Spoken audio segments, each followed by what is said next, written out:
Today I wanted to talk about 3 key areas where the Sinclair Method can help you to truly change your relationship with alcohol and change it permanently and for good. If you're someone who has been struggling with regards to your relationship with alcohol, whether that means you're having more hangovers because you can't seem to control how much you're drinking when you do drink. Maybe it's harder and harder for you to have alcohol-free days. Maybe you find that you're craving alcohol or just thinking about alcohol a lot more.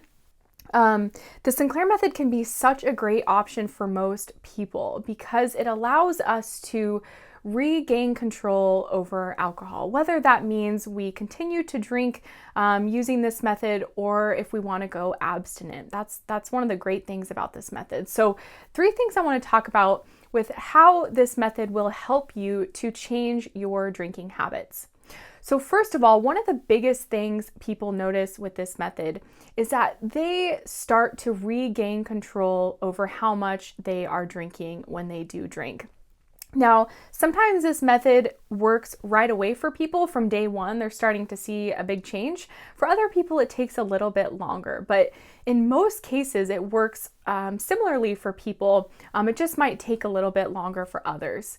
But how it works and what people often report is that they are finding that the term I hear a lot is they have an off switch. And so maybe, just in my case, for example, I was someone who drank a bottle of wine pretty much 7 nights a week. Okay, I would try to have an alcohol-free day once a week, but I was pretty much in this habit of at least a bottle of wine a night most nights. And I would try to drink less than that, but I would almost always be challenged or be white knuckling or feel like I was really resisting and having to just put the bottle away and not touch anymore. So it was really hard for me to have that moderate relationship with alcohol, especially once I started. And that is one of the biggest things people notice with this method is they will leave a half a bottle of wine in their kitchen and forget that it's there, or they won't be able to finish their full glass of wine, or they can have alcohol in their refrigerator and not drink it and leave it there for days or weeks. And I know for me, I'd always finish the alcohol anywhere it was in the house. I knew where everything was and I was always drinking it. And so I see this over and over again, not just with my story, but I've talked to hundreds, if not 1,000 people who've done this method. And that same type of experience is reported where, oh my gosh, I can have 2 glasses of wine or a couple beers and I'm not polishing off the whole bottle or the whole 6-pack. So this is a big change that a lot of people see early on in the method. Again, for some, it might take a little bit longer, but most people do see this change within the first month or 2 of the method. The second thing people notice is their cravings for alcohol begin to reduce. And a lot of people won't even be aware how much they're craving alcohol until they go on this method. And then the cravings start to go away and their mind feels more free. And they're like, oh my gosh, I was thinking about alcohol all of the time. I know this was true for me. I'm just going to talk about my story because it's so relevant, I think, for a lot of people out there, because I'm not only speaking for myself, but, all of these other people that I've mentored as well through this method over the years. I would start thinking about alcohol at about 11 o'clock every day. I'd be at work and kind of just thinking, oh man, that wine's going to be good tonight, or maybe I shouldn't drink tonight because I've been drinking every night. But whatever I was thinking, something about alcohol was on my mind around 11 o'clock. Now, I couldn't drink until 5 or 6 by the time I got off work, but I was usually starting to think about it by then. And then on the weekends, I was day drinking a lot as well. And as I got started on this method, I would notice it would be 12, 1, 2 o'clock in the afternoon, and I'd be like, oh my gosh, I didn't even think about drinking today. And that just continued to get later and later in the day. And before I knew it, it would be 7 or 8 o'clock, and I'd be like, oh my gosh, I forgot to drink today, or I didn't even think about drinking today. And so this is another one of the huge things people notice is that their cravings for alcohol start to fade away. And with the end goal of this method being extinction, what happens ultimately is that people no longer have cravings for alcohol. And at that point, people can choose to continue to drink if they still want to, but they do so following this method, and they do it with control. They can go out and have a glass or 2 of wine or beer or cocktail and not worry that they're going to polish off the whole bottle or drink too much. Sometimes I've had one client said that she equates it to going out for an ice cream cone. You know, she really likes to go out for ice cream, and she's really glad she did, and she really enjoyed that one delicious ice cream cone, but she's not going to go out and have 4 or 5 ice cream cones. And that's how she compared it to her Sinclair Method journey and drinking now. She still really enjoys drinking and goes out for a glass or 2 of wine or beer, but she's not going to have, 4 or 5 drinks. She just kind of has that off switch. She doesn't have the urge to have more.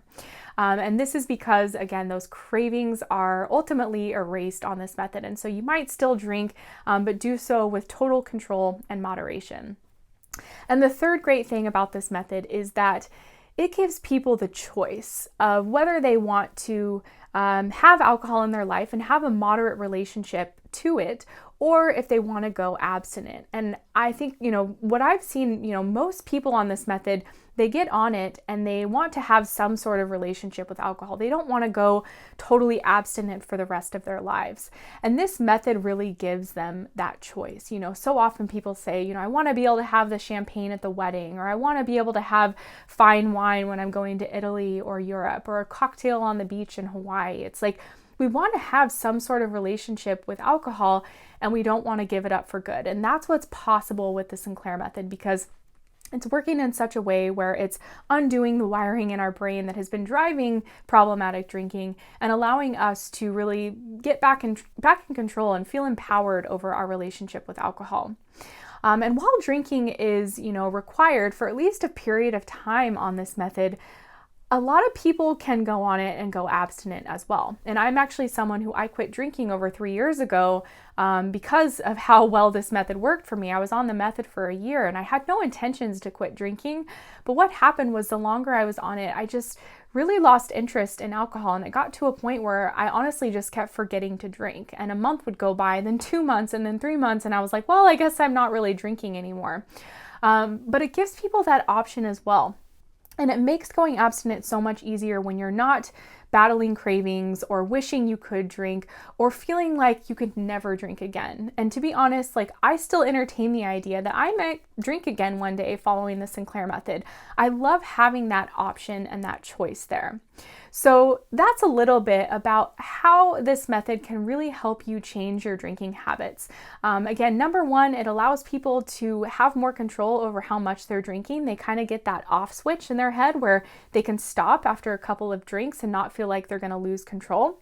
The second thing is the cravings. It gradually reduces those cravings to a point of extinction where you no longer have alcohol cravings anymore at all. And then third, it gives people the choice. When you're on this method, it's really about your own goals and the type of relationship you want to have with alcohol. Whether that means you're going to have that moderate relationship to it and drink, on special occasions or save it for the weekends, or if you're someone who wants to go abstinent at the end of this method. It's totally up to you to decide. So I hope that was helpful for you to understand more about how the Sinclair Method can help you to change and improve your relationship with alcohol.